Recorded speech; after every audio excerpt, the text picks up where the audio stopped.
Kathryn Keys, age 48. Today's date is April 19th, 2008. We're in Sacramento, California, and my relationship with my partner is she is my mother and I'm her daughter. My name is Doris Keys. I'm pushing 78. The date is April 19th, 2008. We're in Sacramento, California, and my daughter brought me. So, Mom, you were born 1930. Yes. And I want to know, what is your first memory that you can remember? Early memories are more like snapshots than movies. And my first memories are probably when I was a year and a half, 2 years old, because Wow. we lived in Cyprus. And the snapshot memories I have are of a pink stucco house and French doors out of the dining room. What is that? Cypress, California? Yes. Okay. So, No, I'm sorry, Artesia. which is in the Bay Area also? Oh, no, it's Southern California. Ah, okay, so I get confused. You were born in Long Beach and your first memories were? Artesia. Okay. And what are your first memories, or what do you remember of your parents, Ma and Dad? Oh, well, Let's start with Dad. Dad was a sweetheart. My parents were both from Texas. So I had although I'm a native California, it was kind of a mixed background there. Yeah. I was surrounded with Texas relatives all my early life. Dad was easygoing, and he wanted a girl the first time when my eldest brother was born. He wanted a girl the second time when my other brother was born, and they didn't think they could have more children. So I was the apple of my father's eye. Spoiled? Oh, yes. I never asked from Mother. I'd go and say, Dad, can I have a nickel? And his hand was in his pocket. Okay, and what about Ma? Ma kept me clothed like a princess. She could sew so beautifully. And of course, these were Depression years. Yeah. I was unaware of that because my parents were from farms in Texas and in Long Beach. In the 30s, we had an enormous lot with a cow, chickens, a vegetable garden. Really? And so my enterprising parents were able to, and Dad was working, of course, but Where'd he work? in the oil fields at that time. Okay. Earlier, they'd tried a corner grocery store, and Dad had leased a gas station, but No go in the time? no. Oh, okay. Well, Mom was probably a pretty good business person always, but Dad was a disaster. Personality, the Ivy personality. Yes. So how old were your brothers when you were born?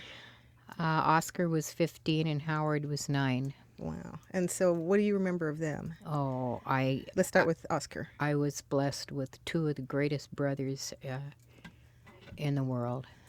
Yeah. Oscar was always an adult. Grown up? Oh, yes. Yeah. Well, I think he was born adult, actually, Serious.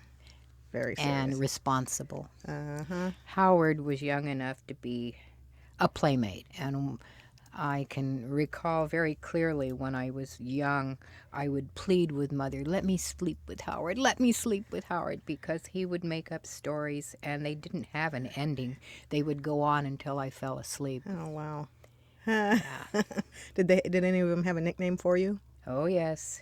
What was it? It was Wart. Wart? Well, now that's very Southern. Child, don't wart me so.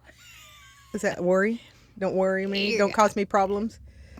Nag, pick, Okay. get my attention. Wart. Leave me alone. Don't wart me. Did you have animals when you were young? Well, 1 year, and when I was 6, as a matter of fact. Oh, how Dad found it, I don't know, but he found an oil well. Well, I took them off so they wouldn't clinkle. You're fidgeting more than me. He found an oil well in the mountains in La Honda. That's up from Redwood City, and It's between Half Moon Bay and Redwood City, up in that little mountain chain. And so we were up there for a year, and while we were there, I went to a little one-room school, and the teacher gave me my little toy fox terrier dog. And I had her until I was in high school, Wow. You went to a one-room school. What grades? first grade. There was only first grade? Oh, it was not all grades. It was all grades. I was in the first grade. How many grades were there? Oh, I don't know. I was 6 years old. Oh, okay. But that's the teacher who handed everybody, she ordered and handed out to everybody harmonicas, said everybody should play a musical instrument. She couldn't play it herself, but She learned. I don't know whether she did or not. She handed them out with instruction books. Well, how did you get on the radio? Tell me that story. I don't remember. You just remember playing on the radio. It's KFI. The station is still there in Los Angeles. Wow. I wonder if we could get a recording of that. Oh, are you kidding? I don't know It what they was- keep stuff. 1936. Oh, okay. And what'd you do on the radio? I played the harmonica. And that they just introduced you and said, do you remember what you played? No, not a clue. Okay. Well, so that was first grade. And then what schools did you go to? Oh, well, from kindergarten through the sixth grade, except for that 1 year, I went to Jane Addams Elementary in North Long Beach. Oh, so you were in Southern California for some time. I was, yes, my until 1942, from the time of my birth. Oh, okay. When did you move to Mariposa. Mariposa? In 1942. Dad was in a serious accident, and for a while he wasn't expected to survive, actually. And the doctors said, get out of the city, get back to the land. Wow. And they found the ranch in Mariposa. Didn't they call Howard home? Wasn't he stationed Yes, he somewhere? was already, he graduated from high school in 1939. 1939? Yes. Okay. And the minute he had that diploma in his hand, they took him to the into the army. He was in the National Guard, Oh, okay. and the Second World War was looming. And before we could blink, he'd been sent to Ventura for basic training, and then to Hawaii. And he was in Hawaii when Dad was injured, and he was sent home by the Red Cross, incidentally. Oh, And while he was home, Pearl Harbor was bombed. wow. So he missed that. Yeah. Why did they send him home since Uncle Oscar was? Why did He they wasn't. Yeah, he wasn't the sole surviving son. But they didn't expect Dad to. We were not at war at that time. Oh, okay. And they didn't And it expect was Dad to not live. the Army that sent him home, it was the Red Cross Wow. that intervened and So got he him missed home. the bombing of Pearl Harbor. Yes. Did he go back there then? When? Yes, we didn't see him again for 5 years. Where was he the whole time? South Pacific. On various islands. Yes. Fiji, and then the last island was Bougainville, and that one was not so good. Oh, bad place to be in Yeah. the war. Well, so then you moved to Mariposa. And what school? What grades was that? Oh, well, the first here I was a city kid.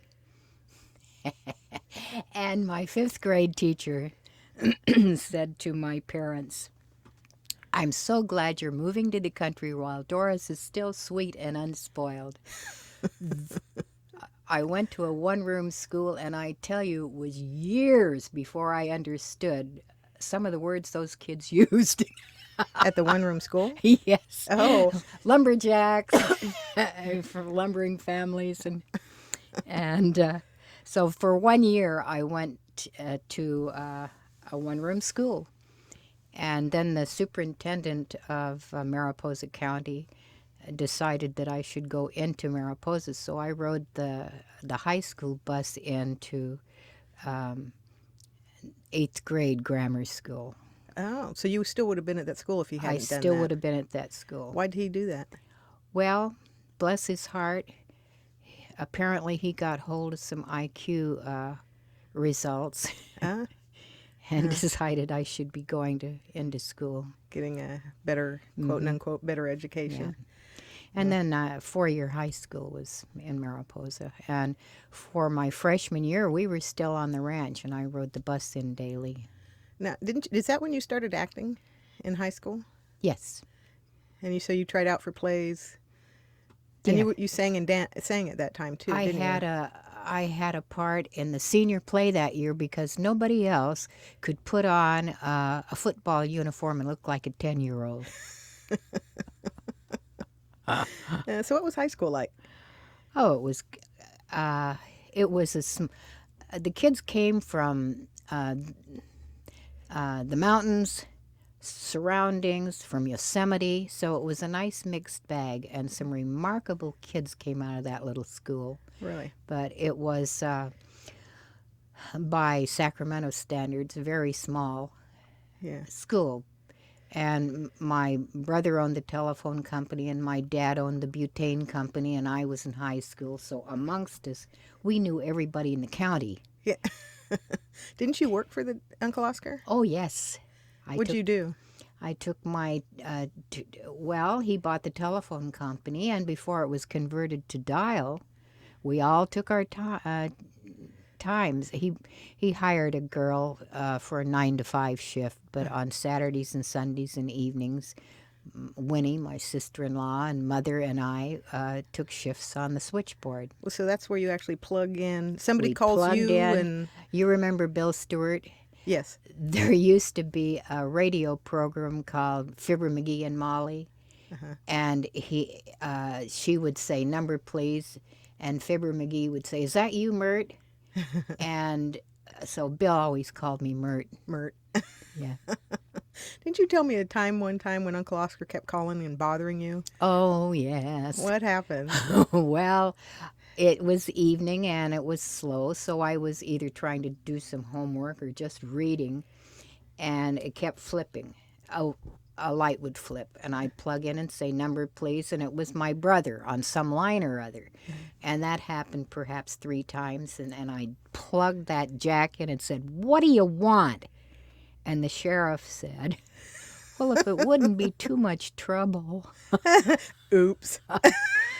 He never saw me on the street again without hollering, "What do you want?" Uncle Oscar got you into more than one fix, Oh, yes. didn't he? Constantly, either trying to get even or... You were trying to get even? Oh, yes, I always was trying to get even and would get tripped up. So let me see. Where'd you go to college? San Jose State. San Jose. What were you majoring in? Psychology. And my brother, Oscar, said, "What do you want to mess around with the garbage in other people's minds? You'll make yourself sick." So how long did you go there? Oh, halfway through my junior year, Wow, how come you didn't finish? I got married. Who'd you marry? Millard Richards, and that was an error in judgment on my part. Well, times were a little different then. Yes. Didn't you say you were young and naive? Yes, Didn't very. he come back from the war? Is that how you met? Oh, yes. San Jose State at that time was full of veterans on the GI Bill. Yeah. Just full of them. That was 1948, 49, 50. Okay. So was he older than you? 4 years. Oh, okay. 4 years. Did he finish school? Was he? Yes. Yes, he did. He had was probably advertising. Huh. And we both went to work for Field Research in San Francisco. Field research. Field Research. It was The famous one now that, Yeah, market opinion, wow. public opinion, Yeah. market surveys. So you had your first child. Carol. Uh-huh. What was that like, having your first child? What do you mean, what was it like? Well, here you are, newly married, young child. I mean, first child, that's always dramatic in somebody's life. Well, these things you read about the first child, you dither around nervous, sterilize everything. It's at least hiccup, you rush off to the doctor. All of that's pretty true. You get more and more casual with each child. Oh, I'm so happy to be the fourth. so, so Paul was born almost exactly a year later. Yes, And then Leslie, a year and a half after that. you had 3 children Yes, I did. under the age of 3. No, under the age of 3.5. Well, that must have been. It was horrendous. You didn't work at that point, did you? Well, yeah. After a while, and there's not a whole lot you can do with small children Yeah. except be a waitress at night. So you were taking care of the kids full time during the day and waitressing at night? Yeah. Wow. These were not particularly good years. Well, Press on. okay. So what happened after that? When I reached the end gate and bailed, my mother took my 3 children for a while. And I worked at Arthur Murray's Cha-Cha-Cha. Dancing, teaching dancing. Yes. So who was most of the clientele at that time? Because did everybody take dance lessons during Yes, those at that days? time in the 50s, Arthur Murray's was a very big deal. And there were television programs, and the medal balls were televised. And Televised. yeah, and black and white balls and destination unknown parties. It was a big deal. Wow. And who were the students? Broad spectrum. Really? Yeah. So, And very frequently, trouble got turned over to me. trouble? Yes, if they were having trouble with a student. What do you mean by having trouble? Well, I'll give you an example. This one student said, I'm not about to get out there at the intermediate test and dance by myself and make a fool of myself. They had to dance by themselves to prove they could do the The steps? intermediate was on the primary, you dance with your teacher. Okay. So they promptly turned him over to me. That was your father. A problem student. A problem student. Well, I've seen pictures of you back then, Mom, and you were just stunning. I know you never think you were, but you were stunningly gorgeous, and I know that men always were always looking. They wanted to. Really, Kathryn? So how did Daddy manage to win you? Oh, he was smarter than I was. Meaning? And under that, he was a romantic. He did the most remarkable things. Like I one time came home and the ceiling had packages of peanuts hanging, maybe 50 packages. And he said, I know you haven't eaten. Just reach up and grab one. And a treasure hunt. No, it's not here. Try looking in the... and one of the clues was the refrigerator. Not here, but eat something while you've got the door open. And a mirror full of little poems and little flowers dangling. Oh, are you kidding? Yeah, he was a romantic. That's funny because, all the stuff I've heard of him, he was so detail-oriented. He I was. still remember And his Dymo labeler on and everything. his pursuit was detail-oriented. Oh. So he pursued you and won. Yes. How long did you know him before you got married? A year. A year. Mm-hmm. Was he daunted by the fact that you had 3 kids and he was an only child? No, he was not. Wow. As a matter of fact, that was one of the major things for me. He was such a good person. Really? Well, and then how did I come a being? Well, we went to visit. Did I mention that your father was military? And we went to visit a couple who had a new baby and had a couple of glasses of wine with them and went home. And I said, Bill, I felt I owed him, you see. I said, Bill, let's have a baby. And he said, you're drunk. And I said, don't knock it. The next morning, I hear this crinkling as I turned my head.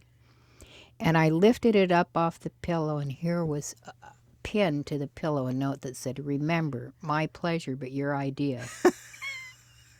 And thus was me. That was That it. was you. Oh That my was it. gosh. Yeah. So I thought you said I was planned Well, in a manner of in a speaking. manner of speaking. So now you had a fourth child. Yes. But my understanding is Daddy had already been stationed in England, and there you were. Well, no, he could have asked for a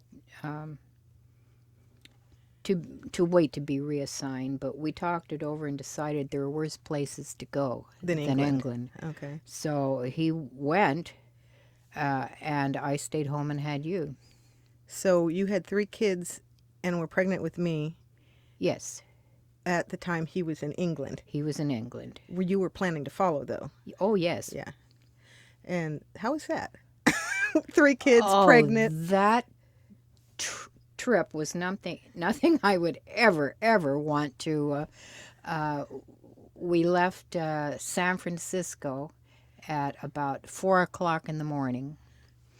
Got into Philadelphia. There were layovers.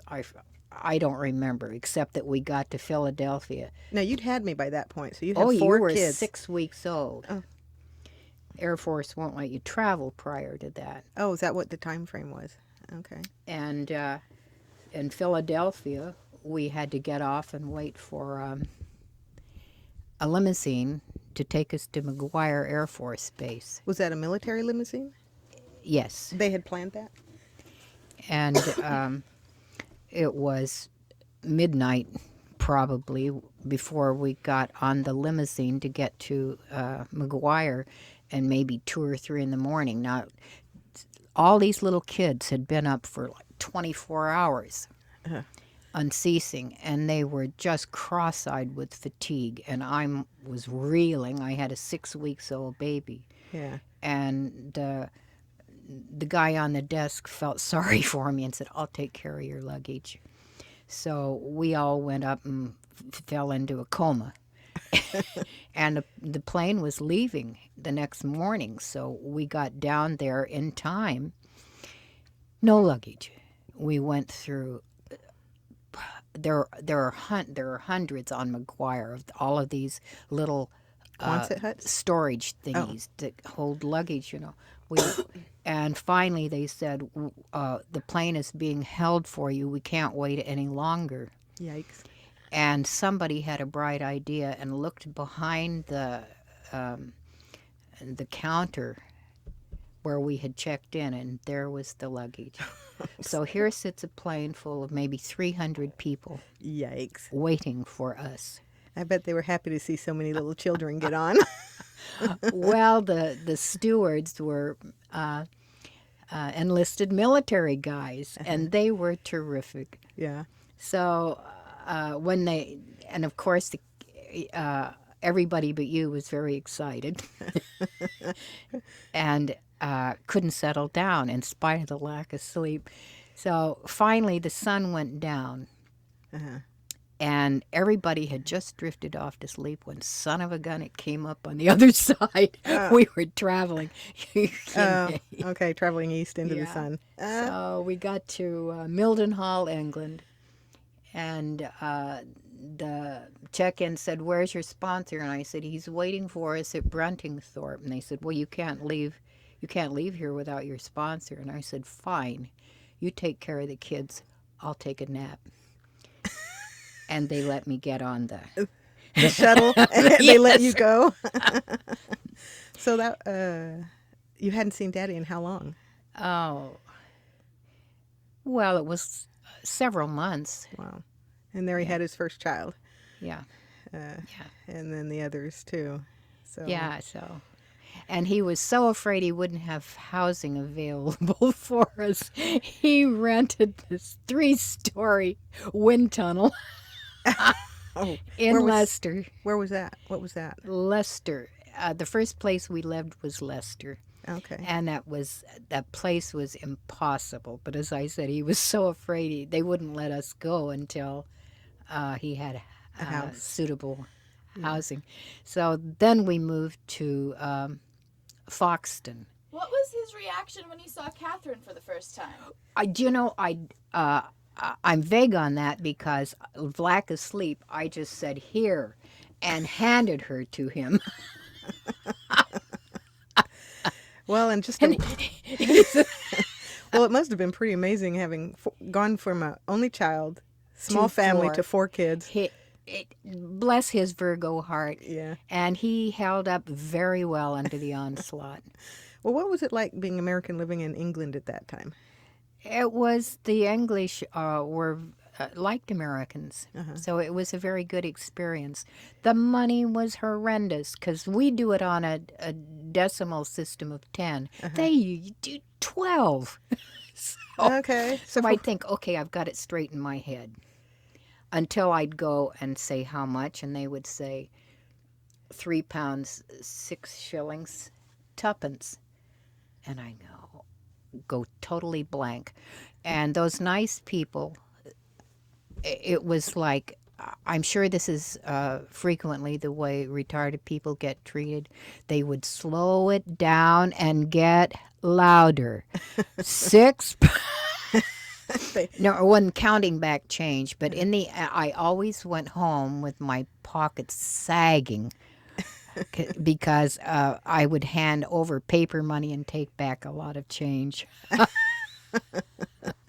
So, how many years did we live in England? Nearly 4, because Bruntingthorpe was part of SAC 3 base. Well, it was called ABC, Alconbury, Bruntingthorpe, and Shelveston. And they were closing that complex. So Bill agreed to stay to help close it. So we stayed longer than the 3-year tour. And did Carol, Paul, and Leslie go to English schools or? Carol and Paul went to the base school. Leslie was just beginning school, and I thought it would be a good experience. So in Foxton, she started school in the British system. Yeah.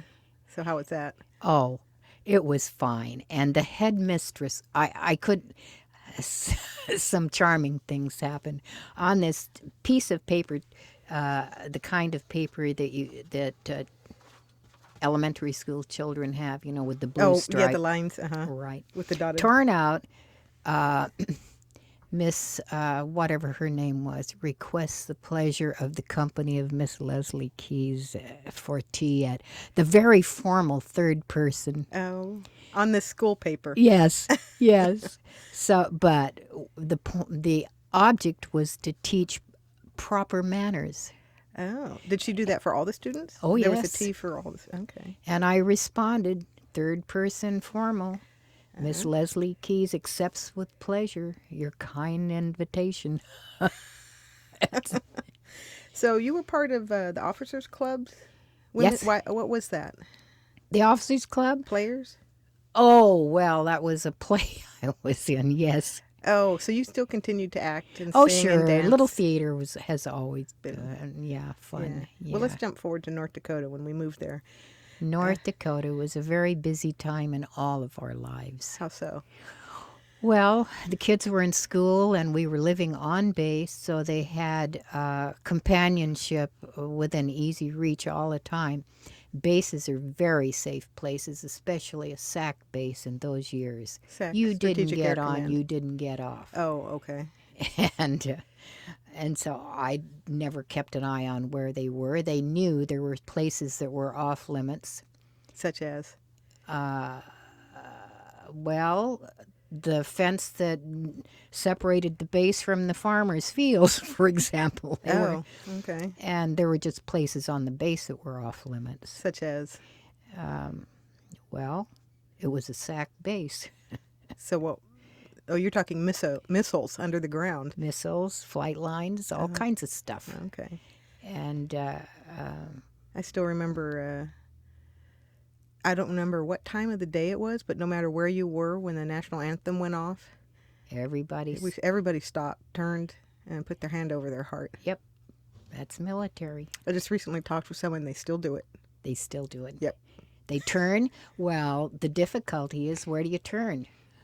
on You look. base, you know where that flag is. No, they still do it on military bases. Oh, So yes. I Oh, think. of course. Yeah. Yeah. Yeah. So in North Dakota, you were extremely busy. You were a Girl Scout leader. Oh, yes. And represented the officers' Wise Club. I represented the Girl Scouts in Minot. And You taught cake decorating. I remember that. You were teaching yeah. kids with all the frosting and the cakes. Family services and the officers' Wise Club magazine was the Nodak Yak. And you worked on that. You I edited that. I edited that How'd for you a manage while. to get all those? Were you I don't know. I volunteered? was mad at Bill. He was such an introvert, and his pursuits were stamp collecting, model trains, photography. Now those are all individual things. And he was perfectly willing to make room for his family in those pursuits. But you notice they weren't pursuits that involved other people. Ah. So I came home one time and said, Bill, they're giving bridge lessons. Let's go take lessons. I don't want to. So I threw a fit. You never want to do anything with other people. And the following week he said, well, what time are the lessons? And I said, if you think I'm going to have a fit like that every week, you're crazy. And that was the end of that. But You joined up a lot of stuff. well, I told him, you forced me to find my own things to do. Yeah. And so I got involved in the after-hours players. I sang with the chorus. I worked for family services. Yeah. And I finally wore myself out. At which point, Bill calmly picked up the phone and resigned me from things. Oh. He picked up the pieces. Yeah. Well, we don't have a whole lot of time left, so I'm going to kind of skip around. Daddy died so very young. Yes. And that left you a widow. Yes. When did he die? 1968. Yeah. He very young. And as a matter of fact, my brother had said to him, you want to come manage an automobile agency? And, well, he said to me, and I asked Bill, and he laughed, and that was the end of that. And about a week went by, and I said, you want to do that? And he said, well, you were just having a casual conversation with your brother. And I said, you don't know my brother.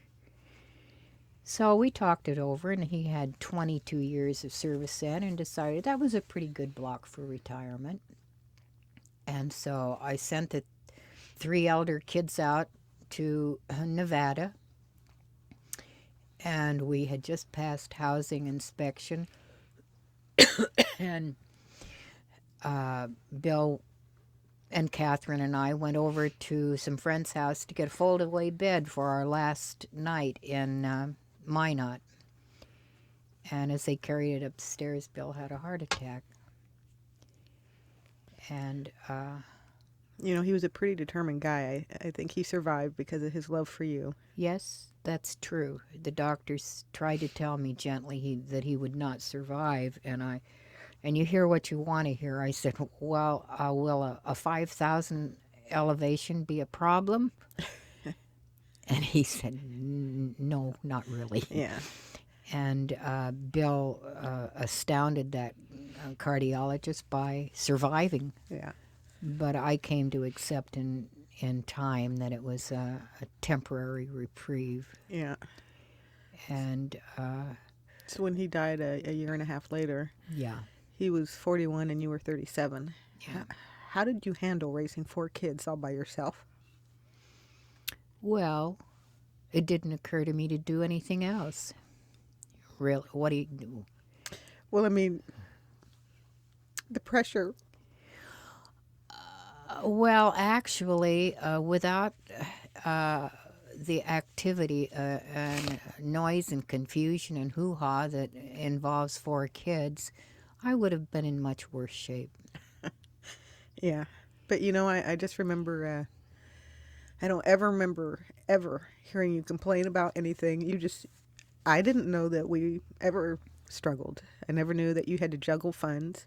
I, Oh, I well, knew that, that's because I'm not the best manager in the world. yeah, but one woman, one salary, raising 4 kids. I do remember there were times when I didn't see you because you worked so many hours as I was growing up, Well, that's unfortunate but that necessary. that well, once I began working at the legislature, the Yeah. hours were long. Well, I'm kind of amused that I was the one that used to leave notes. I'd be here from 4 to 5, 5 from 6, 6 to 7, 8 to 9, and then I'd be, where were you, Mom? Because you'd never call and tell me. It was like I was the one being the, what time is it? Where are you? Yeah. But, I don't remember any bad times, despite the fact of losing Daddy. Well, And I don't think any of us did. well, some of your security got knocked out from under you, but Well, you know. that stuff happens. And what's nice is that we all say Daddy when we mean my biological father, but he raised all of us. Oh, he was. Yeah. Yes. Yeah.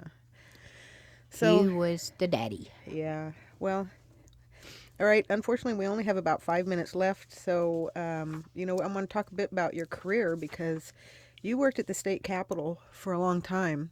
Yes, I did. And what was that like? Because you were still in a time when it was the man's world, and I don't think you got the opportunities No, but that I you would think I have. was one of the first consultants, female consultants, When were you a consultant? Mr. Porter. I was, Oh, though I didn't know diddly squat about the water committee, I was the associate consultant of the water committee. What I really did was hack and flack. yeah, but I remember you writing bills for legislators who didn't know how, training them how to be a Oh, you legislator. exaggerate. I remember you helping somebody. You had to. He was even of the opposing party. Oh, that was very funny. There's not time, Catherine. Okay. But Well, my last job was for Leo McCarthy, when being a speaker really meant something. A lot of power, second most powerful man in the state, yeah. and I was truly fond of he and his wife both, and that's not always the case in a political job, but I respected and admired and was so fond of them. So those years were good years, except for the last one, which was a bitter year-long struggle over the speakership. Yeah, with Berman. Yeah. Yeah. It's all so many years ago. I can't believe how I got to be the age I am. The years stream by, and I look backwards and think, holy smoke, I've become history. Is there any few memories that stand out in your life? No, not Nothing. really. It's just all one long. It's a long stream of, my life was always full of stuff, Yeah. but But I'm struck by all the time growing up how positive you've presented everything. well, You've had plenty of opportunities to be unhappy of situations, and yet I never I never knew when you were struggling at work because of difficulties. well, Never heard you complain. It was always you kept nose to the grindstone, positive, supportive of everyone. well, at the time, you make life What what it you is. will. Yeah. What do they say? Half empty, half full. Uh-huh. Half I full. prefer half full. Well, I also remember all the people you've brought into our household because they didn't have the support that others did. Particularly Leslie and Paul bringing home teenagers who had been kicked out of their house. And you never Yeah. judged and you always accepted. And anybody who comes into our household becomes a Keys. Yes, but this is her opinion supposed to be what we're doing? Yes. Okay. Well, I mean, you taught me, to be non-judgmental, open-minded. And I know you think I'm not positive, but I am. And those Well, are valuable lessons to have as lifelong lessons. my exposures were broad. I came from a southern biased family. That is the one amazing thing that you had bigoted biased parents, and you did not turn out that way. That is still mind-boggling to me. Well, I had exposure to a lot of college was a real eye popper to me because you don't realize until you grow older that all families aren't like your own. But when you grow up with something, it's normal. And the fact that you came from parents, sadly, who were bigoted, and you Yes, didn't turn out that way. but they were good people. Yeah. It's just that they wear blinders in some areas, Yeah. and I didn't have those blinders. No, and I would have, it's true, they weren't horrifically bigoted. I would have picked up on it because I did when I went to other families. When I heard things, I thought, I don't feel good. Something's wrong here. That's exactly right. Well, I've had that feeling as a child. Yeah. Things just felt wrong. Yeah. 1 minute. And then Air Force reinforced that the military doesn't tolerate discrimination, Yeah. and we just had a broad exposure to a lot of different kind of peoples, which is good for all of us. Well, and And all of it makes you very American. yeah. If you have a military background and exposure to other cultures, without being bigoted, you get to be very. I'm so pleased that in 20th century American, I had the good fortune to be born American. Yeah. In the 20th century. Yeah. Well, so any final thoughts? No. Glad it's over? The interview. Oh. I know I had to drag you down here. I know Hey, you listen, didn't want to do this. I did that study that you gave me, and I have maybe 6-7 years left. No, that's you come from long genes.